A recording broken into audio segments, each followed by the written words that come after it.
ଆପଣଙ୍କୁ ଶତ୍ରୁ ହଇରାଣ କରୁଛନ୍ତି କି?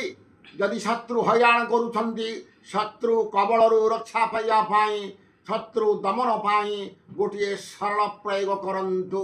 କୌଣସି ମାସ କୃଷ୍ଣପକ୍ଷ ଅଷ୍ଟମୀ ତିଥି ସନ୍ଧ୍ୟା ସମୟରେ ଏହି ପ୍ରୟୋଗକୁ ଆପଣାନ୍ତୁ। ସନ୍ଧ୍ୟା ସମୟରେ ଆପଣ ଠାକୁର ଘରେ ଗୋଟିଏ ଲାଲ କପଡ଼ା ପକାନ୍ତୁ, ଦକ୍ଷିଣକାଳିକା ଯନ୍ତ୍ର ରଖନ୍ତୁ ଏବଂ ଚିତ୍ରପଟ ରଖନ୍ତୁ।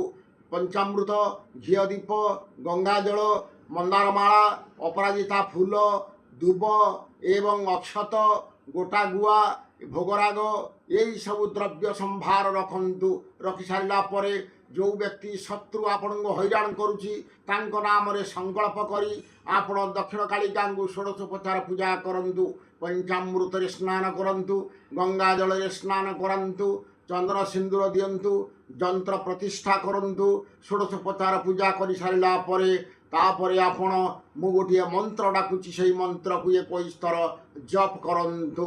ସର୍ବବାଧା ପ୍ରଶମନଂ ତ୍ରୈଲୋକ୍ୟସ୍ୟାଖିଳେଶ୍ୱରୀ ଏବମେବ ତ୍ୱୟା କାର୍ଯ୍ୟ ମସ୍ମଦ୍ ବୈରୀ ବିନାଶନଂ। ଏହି ମନ୍ତ୍ରକୁ 21 ଥର ପାଠ କରନ୍ତୁ। ପାଠ କରିସାରିଲା ପରେ କର୍ପୂର ନିରାଜନ କରନ୍ତୁ। କରିସାରିଲା ପରେ ସାଷ୍ଟାଙ୍ଗ ପ୍ରଣାମ କରନ୍ତୁ ଦେବୀଙ୍କି। ଆପଣଙ୍କର ମନସ୍କାମନା ଜଣାନ୍ତୁ। ଦେଖିବେ ଆପଣଙ୍କର ଶତ୍ରୁ ଆସ୍ତେ ଆସ୍ତେ ଦମନ ହୋଇଯିବେ ବା ଅପସରି ଯିବେ। ରହୁଛି ନମସ୍କାର। ଜୟ ଜଗନ୍ନାଥ। ଜୟ ମା କାମାକ୍ଷା।